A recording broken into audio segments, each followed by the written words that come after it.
Olá mais uma vez, bem-vindos ao nosso encontro semanal em que abordamos o assunto da lição da Escola Sabatina, uma companhia já regular e habitual que certamente sempre nos enriquece porque o objetivo é um e só um, e é estudar a Sagrada Escritura, estudar a Bíblia, sempre a partir do manual da Escola Sabatina. Já vamos esta semana para a lição número 5, vamos iniciar agora o segundo mês deste trimestre e certamente que esperamos que o estudo tenha sido uma bênção durante as primeiras lições e com toda a certeza continuará a ser durante o resto deste trimestre. Está aqui o pastor Paulo Cordeiro mais uma vez, como sempre, e eu vou fazer uma oração para pedirmos a bênção de Deus sobre o programa de hoje.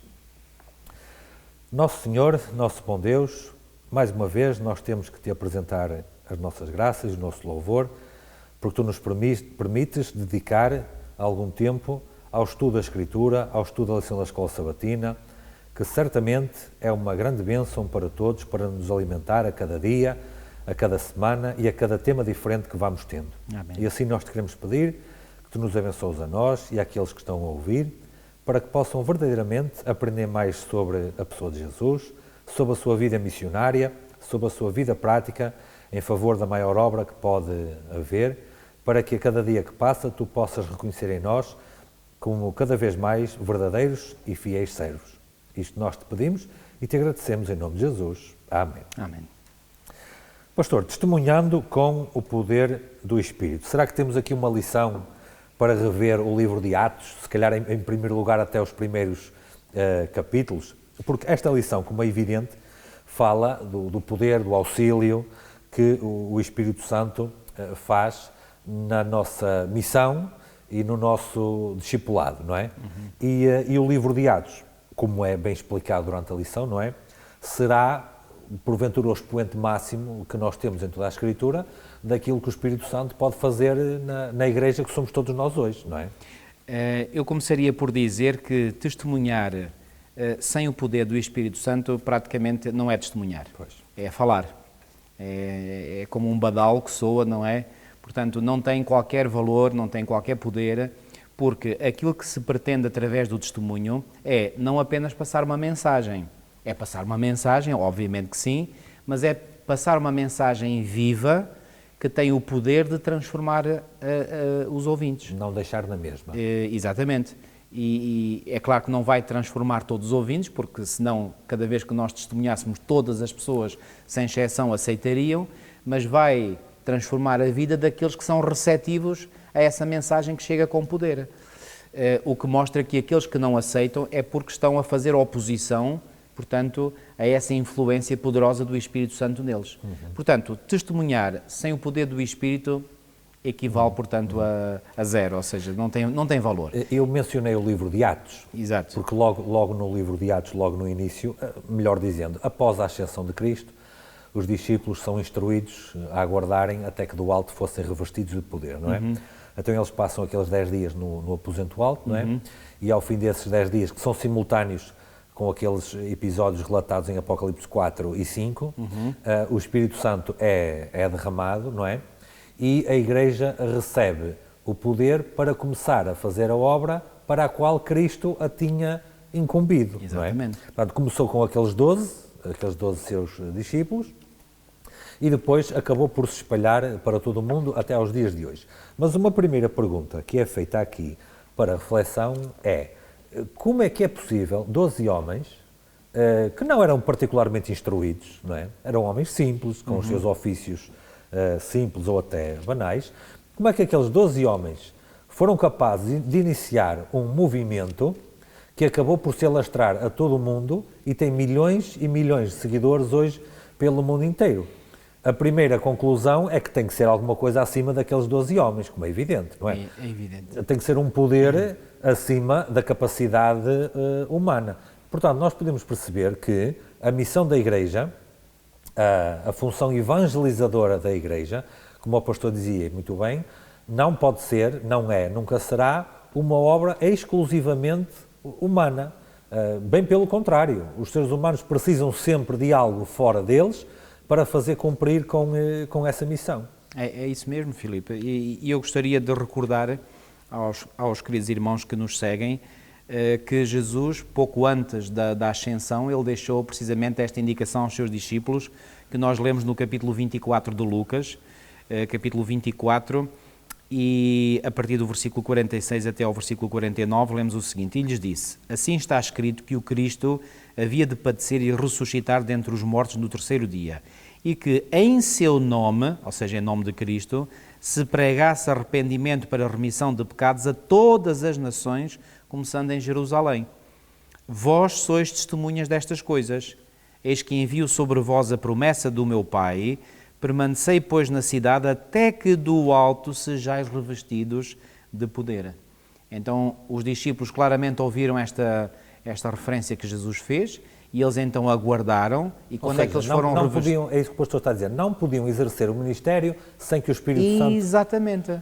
Ou seja, o que é que Jesus lhes disse? Ficais quietinhos, Sim. no vosso cantinho, Dito digamos de outra assim. maneira, sozinhos vocês não são capazes de fazer isso. Exatamente. É preciso algo mais para cumprir. Tereis que ser revestidos do alto. Certo. Quando forem revestidos do alto, aí sim, podereis partir e deveis partir para dar testemunho a todas as nações. Foi o que aconteceu. E foi o que aconteceu, exatamente. Portanto, esta indicação de que enquanto não estavam revestidos do poder mostra que, sem estarmos revestidos do poder do Espírito Santo, é simplesmente impossível. Portanto, as nossas palavras não passarão de, como diz Paulo em 1 Coríntios 13, portanto, é um badalo autêntico. Há aqui um outro... É um sino sem... Exatamente, sem o sonido certo. Exatamente. Há aqui um elemento, aliás dois, e vou destacar um de cada vez, que me parecem importantes, que é o quê? Jesus, a partir do momento da encarnação, não é? Era um homem de carne e osso, passa a redundância, não é?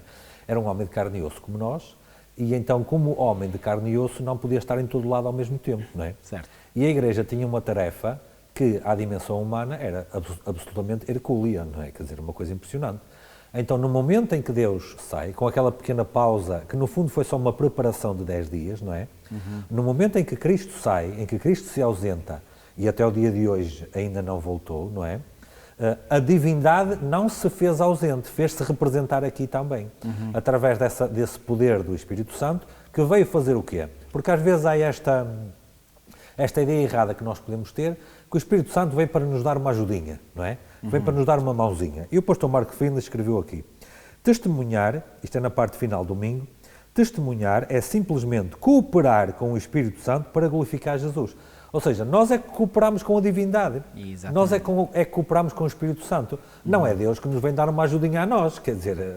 Nós é que vamos dar uma ajudinha a Deus. Ora bem, eu é que preciso dele, não é ele que precisa de mim, não é? Ou seja, a ajudinha, portanto, estás a empregar o diminutivo da palavra para significar que é a porção menor. Sim.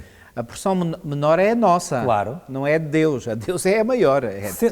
Claro, sendo que se eu não quiser, a obra far-se-á a mesma, com toda a certeza. Agora, se o Espírito Santo não quisesse, a obra não se fazia. Exatamente. Esse é que é o ponto importante aqui. Exatamente. Portanto, Cristo percebeu que havia ali uma carência, que havia ali uma necessidade, ainda antes de se ausentar, preparou a Igreja, na pessoa dos discípulos que a estabeleceram inicialmente, não é? Como é evidente, preparou a Igreja para que eles não ficassem órfãos com a ausência dele. Desde logo nós vemos aqui que a função do Espírito Santo na Igreja, desde logo, demonstra claramente o cuidado, a atenção e a delicadeza que o próprio Deus tem em cuidar da Igreja, até antes que a Igreja percebesse que tinha uma falta, que tinha uma carência. Exatamente, é isso mesmo. Pastor, aqui, logo no início, e isto é abordado na lição de segunda, logo no início é feito menção aos milhares que se convertiam de cada vez, não é? E nós hoje, particularmente nós aqui, no nosso contexto europeu, isto parece uma coisa lá do passado, nunca vimos nada disto. 3 mil por dia, 5 mil por dia. A gente aqui não vê 3 mil por ano, pastor. Bem longe disso. Bem longe disso, não é? Claro que se houver irmãos que nos estão a assistir na América do Sul, na América Central e nos países lusófonos em África... Aí é outra realidade. Outra realidade completamente diferente, não é? Mas então alguma coisa tem que estar a falhar aqui, pastor. Eu peço desculpa, mas alguma coisa não pode estar bem. Porque se naquele tempo acontecia o que acontecia para o progresso das igrejas, que se estabeleciam facilmente, que se batizavam aos milhares, então agora nós aqui no nosso contexto, se calhar mais secularizado, não estamos a ver isso, alguma coisa tem que estar mal, com toda a certeza. Olha, Filipe, eu tenho uma compreensão Talvez aqui eu deva ressalvar que é uma compreensão muito pessoal. E essa compreensão ajuda a explicar, pelo menos a mim, por que razão é que a Europa hoje está na situação em que está.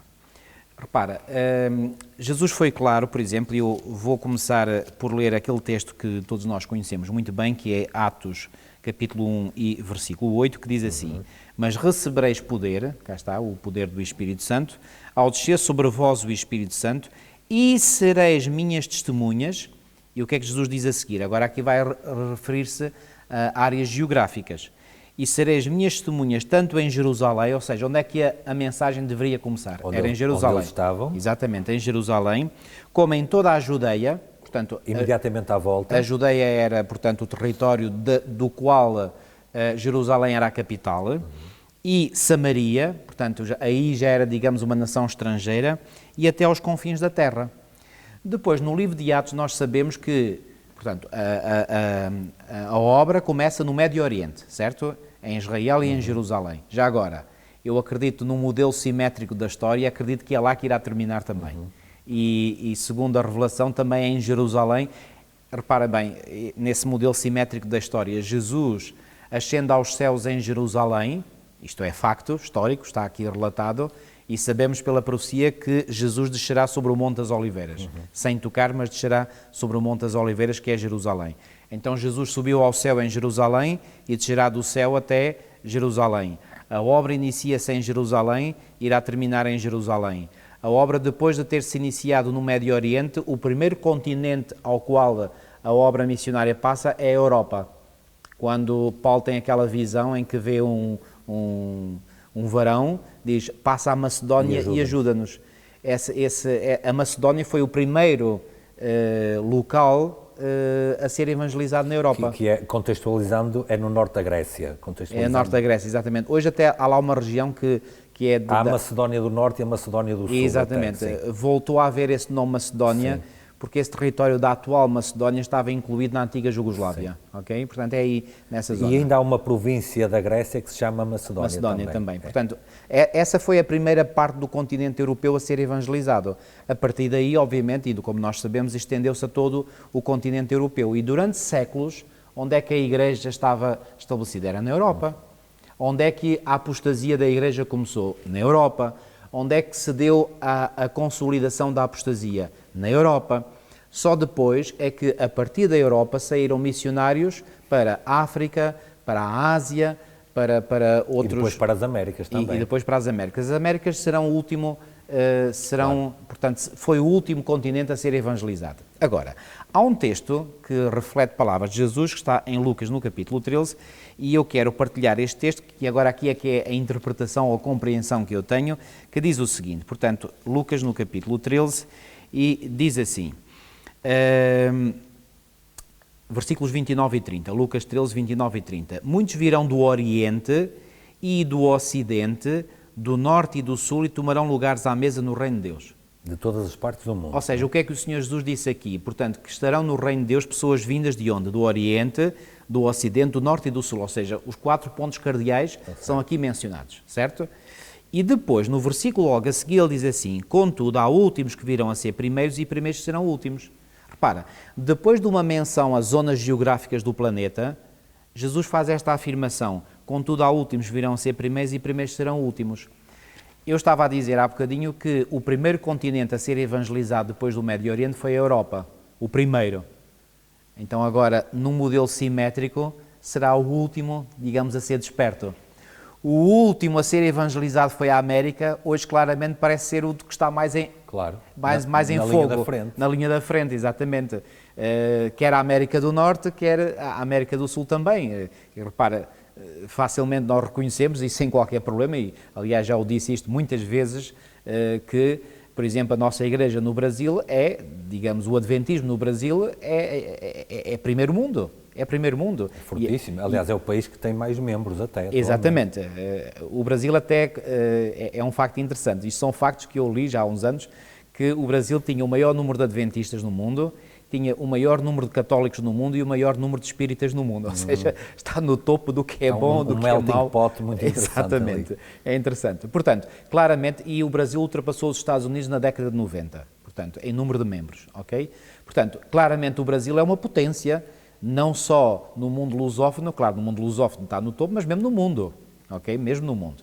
Ok, então repara, o continente que foi o último a ser evangelizado agora lidera. Claramente, quer dizer, temos que admitir isso sem qualquer problema. Então, nesta visão, eu acredito que o último continente a ser desperto vai ser a Europa. Porque os primeiros serão os últimos. E o contexto é geográfico aí. E o contexto é geográfico aqui. Agora, ainda o outro que será reavivado, digamos, por assim dizer, no tempo do fim, depois da Europa, será o Médio Oriente, ou seja, no Médio Oriente aí é que será, eu direi que, digamos, será o clímax do trabalho de evangelização. Por exemplo, Ellen White dá a entender que haverá muitas conversões entre os judeus. E onde é que muitos judeus hoje vivem? Na atual nação literal de Israel. Atenção que eu aqui não tenho uma visão dispensacionalista. É isso que eu ia dizer, pastor. Talvez não seja por acaso, e nós sabemos profeticamente que, aliás, sabemos profeticamente e até por aquilo que hoje já vemos à nossa volta no mundo protestante, mundo evangélico e conservador na América do Norte, a grande, ou uma das grandes contrafações relacionadas à vinda de Cristo tem a ver justamente com Israel, tem a ver com Jerusalém. Mas não é essa a visão que eu claro, eu estou a por isso é que eu mencionei contrafação, não é? E eu quero explicar o que é a visão dispensacionalista. A visão dispensacionalista, portanto, confere uma importância profética à nação de Israel. Literal. À nação literal de Israel. Não é o meu caso, atenção, e quero deixar isso muito claro. Portanto, eu não considero que a nação literal de Israel tenha qualquer papel profético nos últimos acontecimentos. A Bíblia é clara ao dizer que Israel terá certamente um papel importante nos últimos dias, mas é o Israel espiritual. Porque não é judeu aquele que é na carne e na circuncisão. Exatamente. Segundo a teologia do Novo Testamento sobre Israel, Israel é o Israel espiritual. Portanto, o Israel que terá um papel relevante nos últimos dias é o Israel espiritual, enfatizo. O povo de Deus. O povo de Deus. E já agora, eu já disse isto várias vezes, mas nunca é demais enfatizar, porque é que nós nos consideramos o Israel espiritual de hoje? Quando eu digo nós adventistas do sétimo dia, por uma razão muito simples. Basta fazer algumas comparações para nós percebermos isso muito bem. Reparem, a antiga nação de Israel era uma nação adventista. Sim. Como é que nós podemos dizer? E do sétimo dia também. E do sétimo dia. Eu iria por partes. Aliás, portanto, o primeiro adventista do sétimo dia que eu conheço foi Adão, desde logo. Exatamente. Porque quando eles foram expulsos do Éden, aguardavam o advento do Messias e eram guardadores do sétimo dia. Exatamente. Portanto, Adão foi o primeiro adventista. Exatamente. Aliás, já agora, sem desviar o assunto, sim.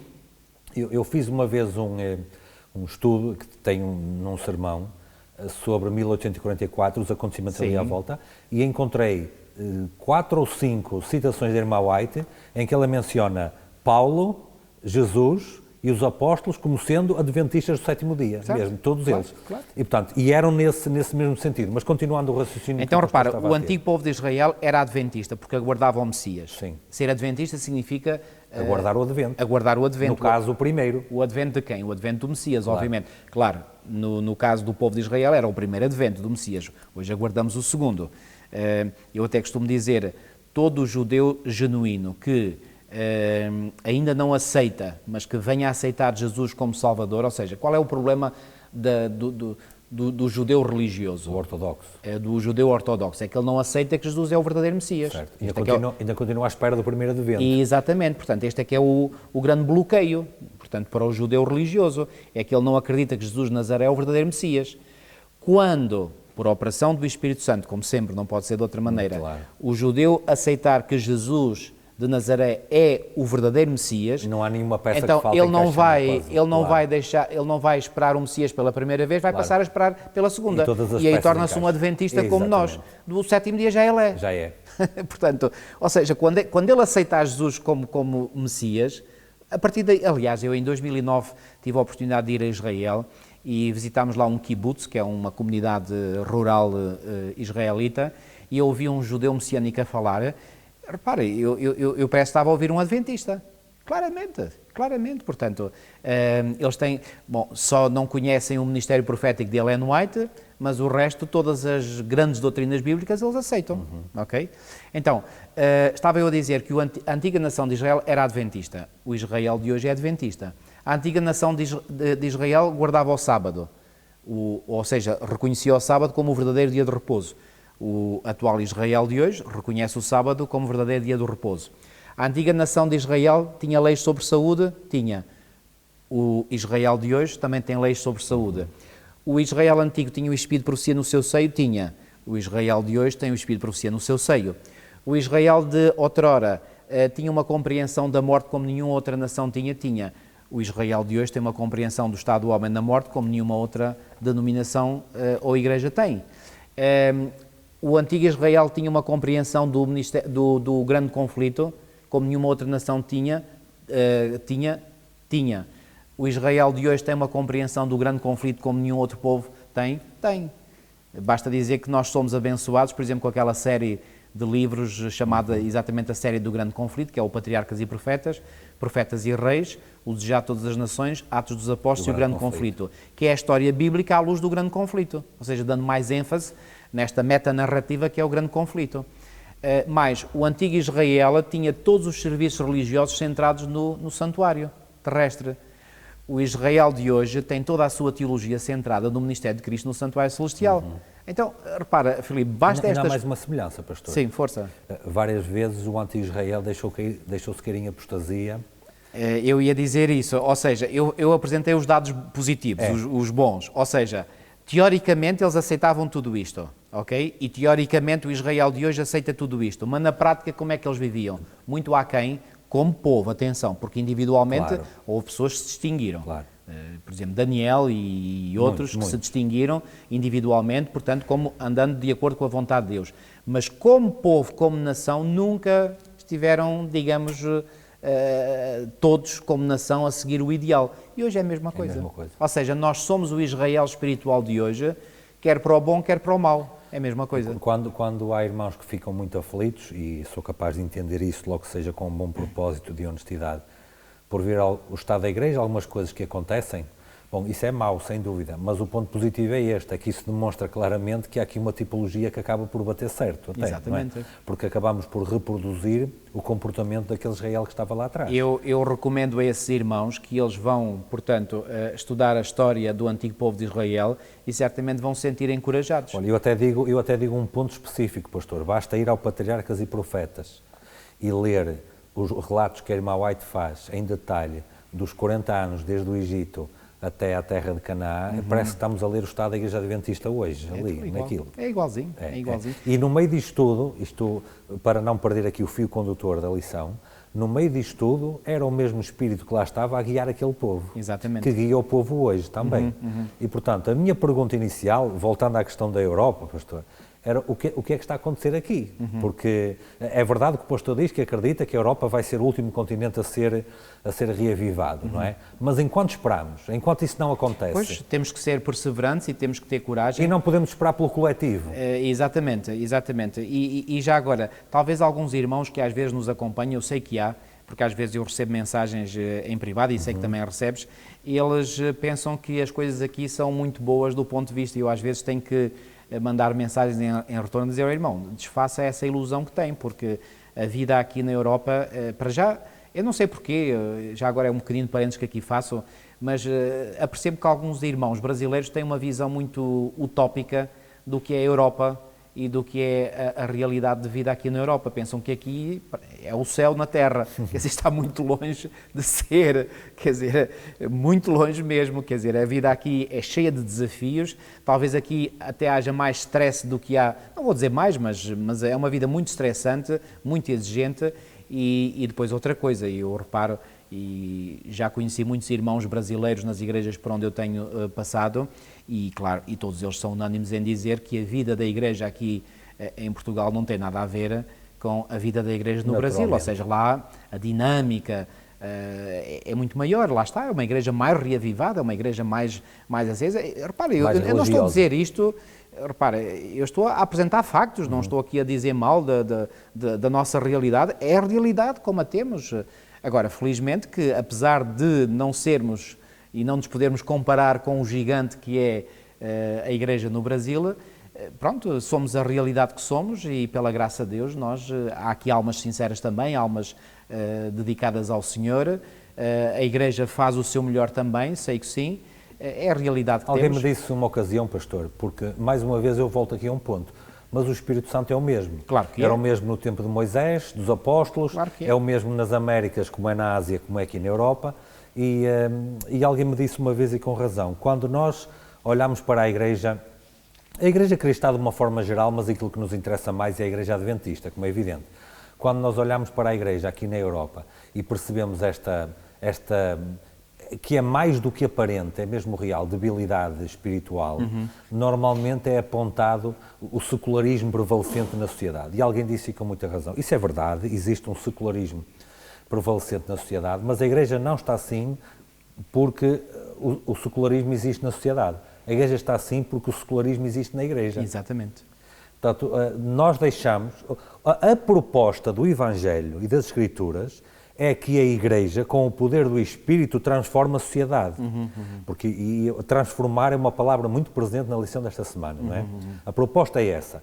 O que a Igreja deixou foi transformar-se pela sociedade. Exatamente. E quando isso Aliás, mas isso é uma característica que nós encontramos ao longo Sempre. da história bíblica. Sempre. Então, quantas e quantas vezes o povo de Israel não copiou, digamos, o estilo de vida das nações pagãs que estavam à sua Desde volta? logo a colocar ídolos dentro do templo, por Exatamente, exemplo. Ezequiel capítulo 8. Pois. E mais, nessa altura, os pagãos até viviam longe deles. Pois, claro. Hoje, o povo de Deus vive no meio deles. Claro. Quer dizer, repara... E às vezes intencionalmente até. Pois, isso é outra conversa, mas é que depois é um ficamos... facto.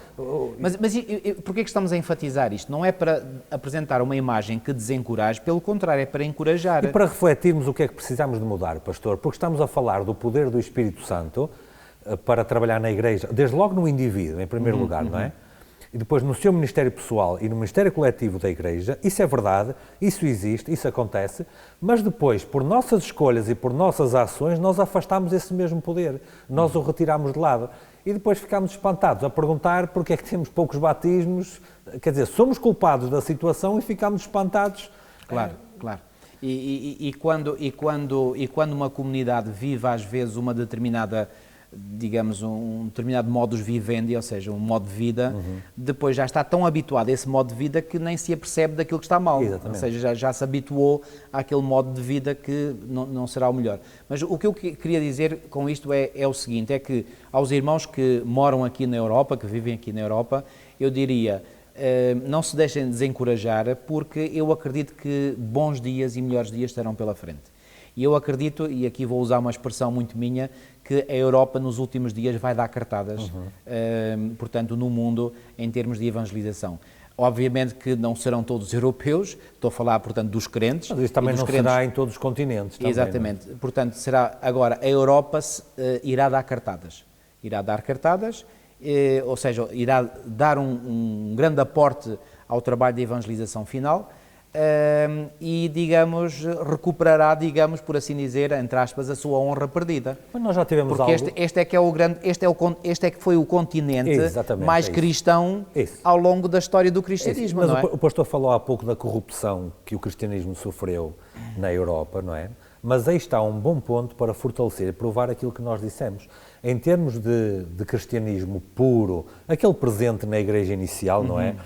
Desde logo representado pelo cavalo branco, logo no início do capítulo 6 do Apocalipse, não é?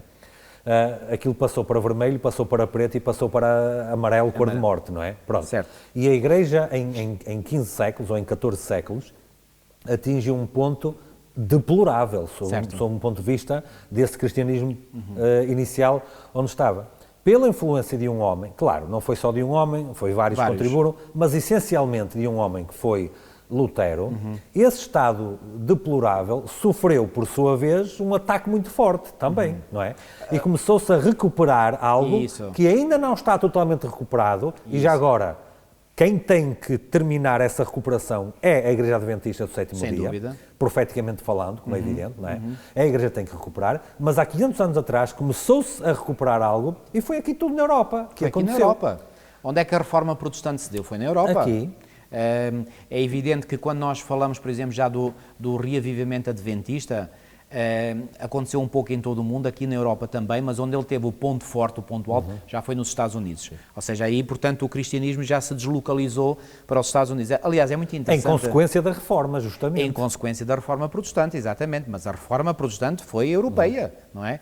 E, portanto, eu acredito que, no final, os Estados Unidos irão dar, portanto, digamos o Pontapé de saída. O pontapé de saída, e logo de seguida eu acredito que a Europa vai dar.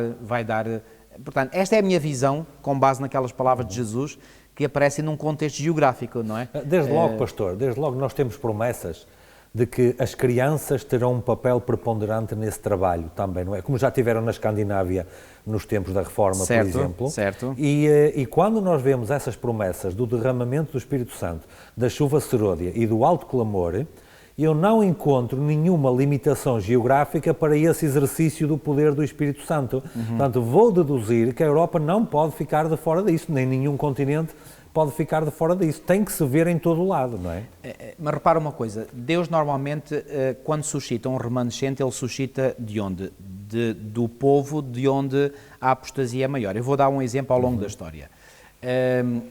Sempre ao longo da história nós temos um remanescente. Por exemplo, nós temos um remanescente inicial, o primeiro remanescente da história bíblica é o remanescente de Noé e da sua família.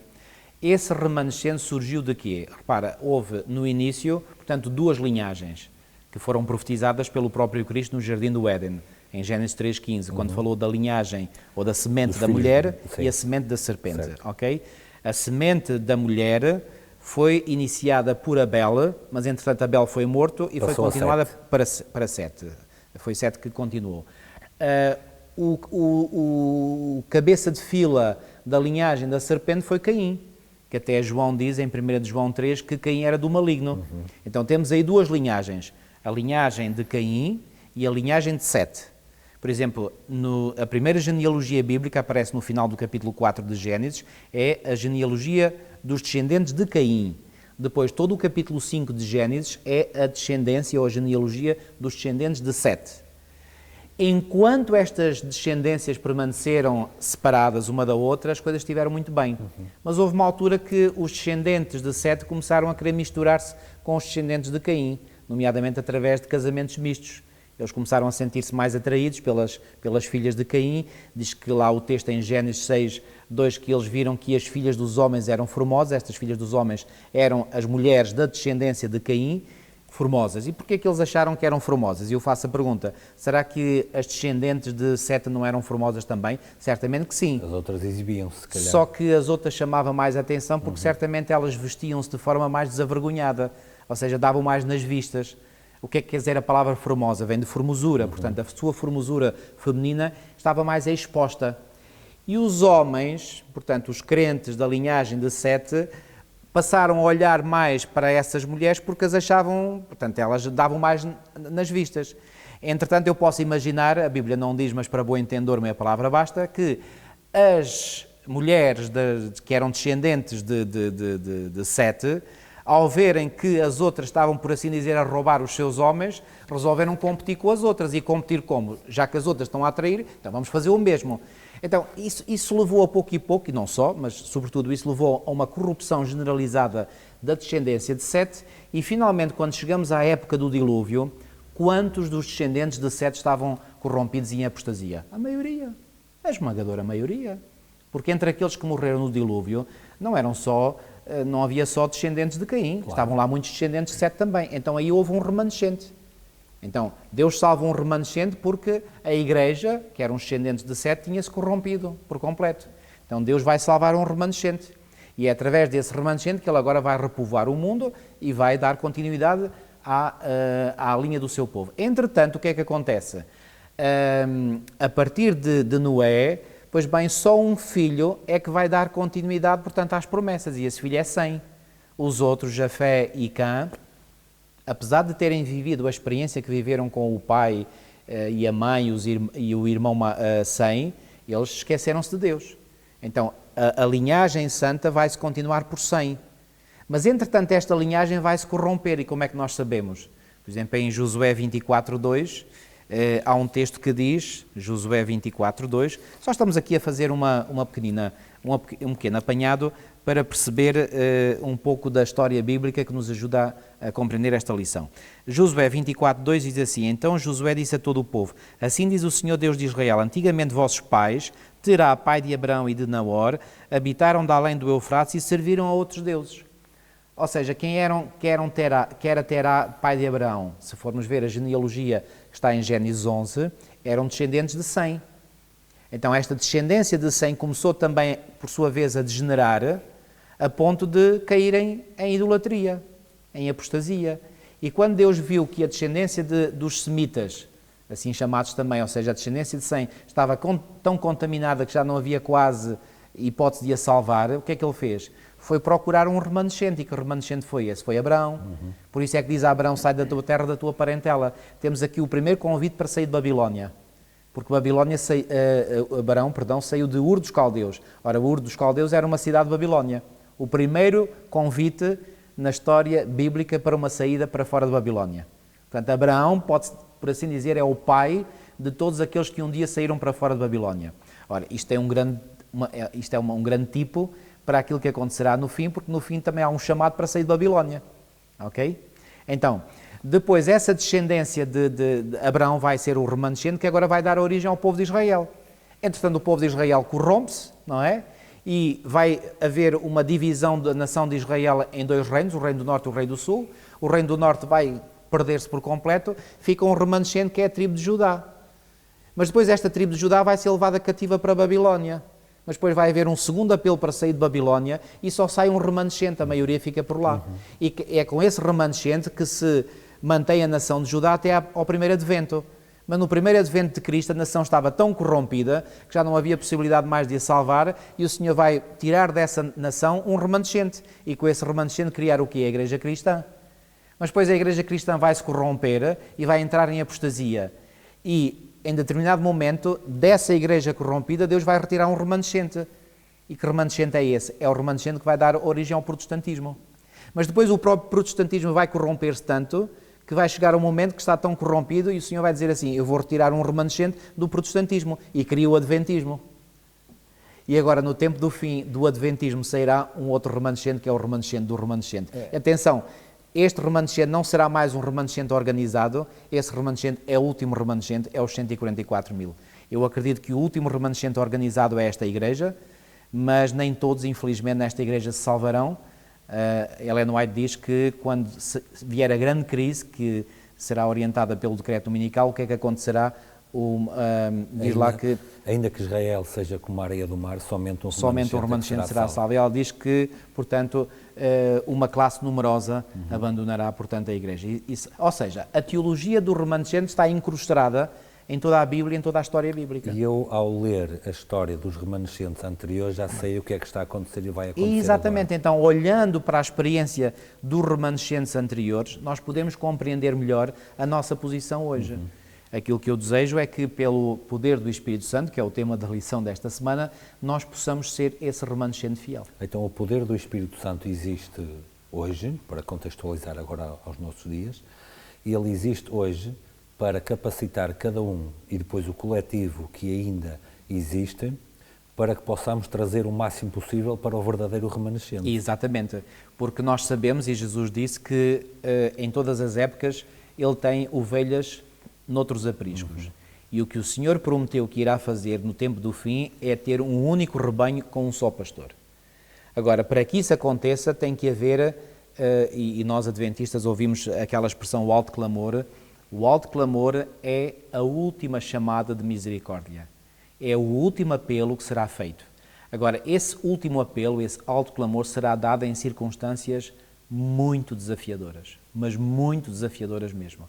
Portanto, o remanescente que estiver apto, pelo poder da chuva serôdia, a dar esse alto clamor, tem que realmente estar... Reparem, eu às vezes ouço discussões na igreja sobre se vamos atingir a perfeição ainda nesta terra ou só na vinda de Cristo. Bom, muitos já conhecem qual é a minha posição, que creio que é a posição bíblica e é a posição da nossa igreja. Eu faço, em termos práticos, esta pergunta. Se o remanescente, isto antes de terminar o tempo da graça, ok? Se o remanescente que será capacitado pelo poder da chuva serôdia para dar o alto clamor, tivesse um defeito de caráter na sua vida, tu achas que isso não seria imediatamente apontado pelos nossos inimigos e os inimigos da verdade? Ei, como é que é? Então, mas tu estás a falar e a pregar isto, e como é que é na tua vida? Ou seja, o testemunho que o remanescente daria no alto clamor seria totalmente minado se algum do remanescente que desse esse alto clamor tivesse ainda defeitos de caráter no seu caráter. É impossível. Quer dizer, esse remanescente, e eu acredito que ele vai atingir esse estado de perfeição de caráter, não por mérito pessoal, porque nenhum de nós tem qualquer mérito, mas pelos méritos do Senhor, ou seja, será... E o que é que a chuva serôdia virá fazer? A chuva serôdia não vem remediar defeitos de caráter. Estes defeitos de caráter têm que ser remediados antes. O que a chuva serôdia vem fazer é apenas confirmar. Repara, quando veio a chuva temporã, portanto, sobre a igreja primitiva, os discípulos já tinham posto tudo em ordem uns com os outros. Eles tiveram querelas durante o ministério, enquanto Jesus esteve aqui nesta terra, mas naqueles 10 dias, porque repara, desde a morte e a ressurreição de Cristo até ao dia de Pentecostes temos 50 dias. Mas a Bíblia nos diz em Atos 1:3 que Jesus esteve ainda, depois da ressurreição, 40 dias. Então, basta fazer uma simples conta. 50 menos 40 é 10. Ou seja, desde a ascensão de Cristo ao céu até ao dia de Pentecostes decorreram 10 dias. Desses 10 dias, os discípulos puseram todos os desentendimentos em ordem, ou seja, limparam tudo. E quando estavam todos os desentendimentos regularizados, então veio a chuva serôdia. Atenção, temporã. A chuva temporã, ou seja, o derramamento do Espírito Santo no dia de Pentecostes, não veio para resolver os problemas. A chuva temporã, o derramamento do Espírito Santo veio porque os problemas estavam resolvidos. Então isto é um tipo para aquilo que acontecerá no fim. Só descerá o Espírito Santo, a chuva serôdia, sobre o povo de Deus naqueles que tiverem resolvido os problemas. Não vem para resolver, vem para aqueles que já resolveram. E não sei se isto ficou claro, esta noção. Sim, porque isso vai de encontro a uma questão que eu ia levantar a seguir, que há muito este sentimento, enfim, é uma sensibilidade minha, há muito este sentimento que eu frequento a igreja, eu conheço as doutrinas, aceito tudo, quando vier isso do alto clamor, depois então o Espírito Santo vai tomar conta de mim, eu vou-me... será tarde demais. Tarde demais. Tarde demais. Tarde demais. Portanto, a nossa preparação tem que ser hoje, e é hoje que temos que nos agarrar à graça do Senhor para vencer essa... Ou seja, o Espírito Santo não vem para preparar, vem para usar os preparados. Exatamente. Muito bem dito. Exatamente. Ou seja, é como que uma confirmação. Claro. Até porque quando cai a chuva serôdia, o grão não está na terra, já floresceu, já cresceu e vem só para dar o retoque final. Exatamente. Para permitir a colheita. A chuva serôdia só vem para amadurecer, portanto, já o grão. Atenção que, da mesma forma que na história da Igreja Cristã nós temos um período em que houve a chuva temporã, que foi no início da história da Igreja, e teremos no final da história dessa mesma Igreja a chuva serôdia, também na vida de cada um de nós temos uma chuva temporã e teremos uma chuva serôdia. Qual é a chuva temporã? É aquela que recebemos no momento da nossa conversão e que depois teremos que ir sempre vivendo no Espírito para que o Espírito possa continuar o seu trabalho de modificação do nosso caráter. Portanto, o nosso trabalho hoje, qual é o trabalho? É nós sermos honestos connosco próprios, sermos abertos e transparentes com o Senhor, termos a coragem e a humildade para reconhecer os nossos erros diante dele e dizer, Senhor, eu preciso que tu me transformes. E cada um de nós, obviamente, saberá quais são as suas fraquezas. Uns têm fraqueza numa área, outros têm noutra, cada um de nós tem fraquezas. Isso ninguém pode regozijar ou vangloriar perto de outras pessoas, porque eu posso olhar para ti e dizer assim, epá, o Filipe tem aquele defeito de caráter. Pois bem, tu podes ter esse defeito que eu não tenho, mas eu tenho outro que tu não tens. Portanto, estamos, no fundo, fazendo a média aritmética, estamos todos em pé de igualdade. E, portanto, cada um de nós tem que pedir essa chuva temporã, ou seja, o Espírito Santo, para nos curar os nossos defeitos de caráter, e se os nossos defeitos de caráter estiverem curados, então sobre nós virá finalmente a chuva serôdia, não para curar defeitos, mas para nos capacitar para darmos o alto clamor.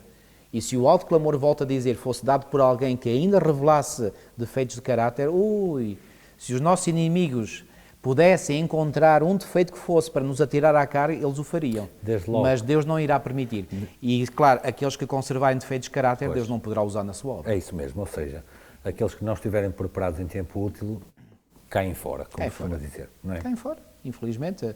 É duro dizer isto, mas é a realidade. Ou seja, tudo isto Na primeira visão que Deus deu a Ellen White, ela viu o caminho do povo de Deus Sim. em direção à Canaã Celestial, ela viu na visão que muitos caíam, portanto, fora do caminho. Olhavam para trás, Olhavam para achavam trás, que o caminho era muito a duvidavam, subir. exatamente, E desanimavam. é engraçado quando chegam lá acima, já vão sem os pertences, sem os haveres Nada. e com os pés a sangrar até. Nada. Ou seja, nós temos de nos despojar totalmente do nosso eu, dos nossos ídolos acariciados, e esses ídolos, atenção, podem não ser de madeira e de pedra, podem ser certas coisas, certas tendências, certos pecados, certos gostos.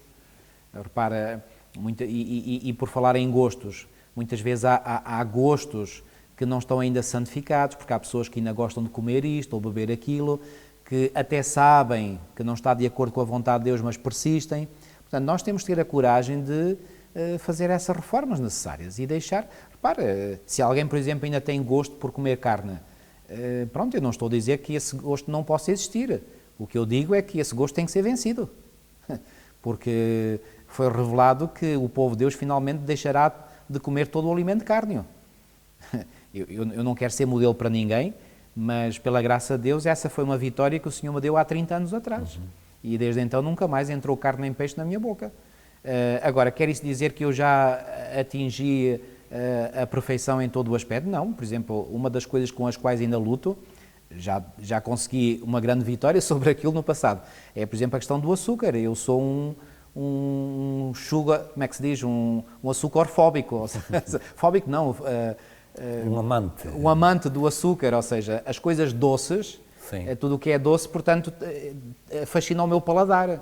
E, portanto, eu tenho que ter sempre uma vigilância muito grande sobre o meu apetite, porque ainda tenho, repare, eu nos primeiros anos, depois de deixar de comer carne e peixe, eu ainda tinha o gosto, não é? Mas hoje, se me perguntares se eu tenho, não tenho. Claro. Mas estou a falar sinceramente. Quer dizer, eu às vezes passei por sítios onde vem o cheiro da carne assada ou de peixe assado e, sinceramente, aquilo não me atrai nada. Às vezes até me repugna. Mas porquê? Porque já são muitos anos de não mais ter isso. Agora, há outras coisas que ainda me atraem, portanto, tenho que vencer. E, portanto, o que é que eu quero dizer? Gostos que ainda possam existir, o gosto por café, o gosto por chá, o gosto por outras coisas que nós sabemos que não são boas para a saúde. Temos que sacrificar tudo isso. Ou seja, isso que o pastor está a acabar de dizer torna-se a necessidade que temos do Espírito Santo para nos transformar, usando mais uma vez essa palavra presente na lição, para nos transformar a nós, a todos, que é para estarmos preparados para estar de pé no dia em que isso for exigido de nós. Não é? E não é estar de pé, repara bem, eu vou aqui... Diante de Deus. Não é estar de pé quando Jesus vier. Sim, sim. É estar de pé quando se iniciar o alto clamor. Ou seja, estamos aqui a pôr a fasquia muito mais para trás, no tempo, ok? Porque eu, pessoalmente, eu tenho pedido ao Senhor que me ajude a estar pronto quando vier a chuva serôdia. Eu quero fazer parte da chuva serôdia, se entretanto não falecer, não é? Claro. E a minha vida quero que esteja nas mãos do Senhor. Se o Senhor entender que eu devo falecer antes, não tenho nenhum medo da morte, muito honestamente. Tenho medo da morte eterna, essa sim. Ou seja, tenho medo de pecar contra o Espírito Santo, que é o que conduz à morte eterna. Mas da morte em si, como sono do justo, Deus é a minha testemunha, não tenho nenhum medo. Portanto, se Deus entender que eu devo descansar o sono dos justos, que Ele me faça descansar, aceito sem qualquer problema. Agora, se o Senhor entender por bem que eu serei alguém que Ele pode usar para o alto clamor, pois bem, eu quero ser usado pelo Senhor no alto clamor. Mas eu tenho a plena consciência, para ser usado no alto clamor, pois bem, a minha vida tem que todos os defeitozinhos de caráter que ainda possam cá estar, têm que ser banidos pelo poder do Espírito Santo. Estou-me a lembrar de Daniel 1, 2 e 3, em que em Daniel 1 nós temos o princípio da reforma do estilo de vida, que preparou os crentes para receber a revelação no capítulo 2, que por sua vez preparou os crentes para suportar a prova que está no capítulo 3. E este é que é o percurso tipológico que é proposto muito bem visto. Para a Igreja. E olha, vou-te dizer uma coisa, mais uma vez, eu não quero ser aqui modelo para ninguém, embora se o fizesse também não estaria a ir contra o Espírito da Bíblia. Por exemplo, o apóstolo Paulo diz ser de meus imitadores, mas ele também depois acrescenta, como eu sou de Cristo. Mas como eu não quero ter a presunção de que já sou um imitador de Cristo a 100%, então não me sinto à vontade de dizer às pessoas, olha, sejam meus imitadores. Mas Eu posso testemunhar, Filipe, muito honestamente, quando eu tomei a decisão, foi uma decisão pessoal, ninguém mandou aqui a segredar aos ouvidos, não, foi uma decisão pessoal. Quando eu tomei a decisão de deixar o alimento de carne totalmente de parte, eu tinha 27 anos quando tomei esta decisão, tenho agora 57. Já passaram mais anos do que aqueles que eu tinha quando eu tomei essa decisão. Quando eu tomei essa decisão, eu tenho a plena certeza que as grandes verdades que Deus me permitiu descobrir através da sua palavra, de um estudo intensivo da sua palavra, eu não teria descoberto se eu não tivesse feito essa reforma de vida. Ora, aí está uma obra do Espírito Santo, Sem com dúvida, toda a certeza. sem dúvida. E toda a glória é para Ele. Com certeza. O pastor quer terminar com a oração, por favor? Nosso querido e amado Pai que estás nos céus, muitíssimo obrigado por mais uma vez nos recordares que todo o poder vem de Ti. Nós não temos nenhum poder em nós mesmos e nós sabemos, Senhor, que assim como foi o Teu Espírito Santo que capacitou e motivou os Teus servos no passado a testemunharem do Evangelho da graça da salvação ao mundo de então e fizeram assim crescer a Igreja e a Igreja multiplicar-se. É esse mesmo Espírito, Senhor, que está hoje à nossa disposição para vencermos toda a tendência para o mal. Senhor, ajuda-me a mim, ajuda o irmão Filipe Reis, ajuda a todos os nossos queridos irmãos e irmãs que nos ouvem e aqueles que não nos ouvem, enfim, toda a Tua Igreja no mundo, Senhor, a poder confiar cada vez mais no poder que está à nossa disposição através do Teu representante nesta terra, que é o Espírito Santo. Ó bom Pai, ajuda-nos a confiar nesse poder, ajuda-nos a termos a certeza, Senhor, que Tu estás tão pronto, ou mais pronto a dar o Espírito Santo àqueles que Tu pedirem, do que pais terrenos estão a dar boas dádivas aos seus filhos. Foste tu que o disseste, Senhor. Então, Senhor, ajuda-nos a querermos cada vez mais esse dom maravilhoso, Senhor, e que essa pessoa do Espírito Santo trabalhando em nós nos possa, Senhor, cada vez mais transformar à imagem e à semelhança do nosso Salvador. Senhor, todos nós temos os nossos desafios, as nossas lutas interiores, Tu conheces a luta de cada um. Eu Te peço que possas abençoar cada irmão, cada irmã, Senhor, que talvez se tenha desanimado por pensar que já não há mais hipótese para ele, já não há mais esperança. Ó Senhor, não permitas que o inimigo possa pôr essa ideia na sua mente. Que ele possa, Senhor, ele ou ela, animar-se em Ti e saber que em Ti pode ser mais do que vencedor. Ajuda-nos, pois, Senhor, tudo isto nós te pedimos e pela fé Te agradecemos em nome de Jesus. Amém. Nós vamos voltar na próxima semana para a lição 6. Até mais.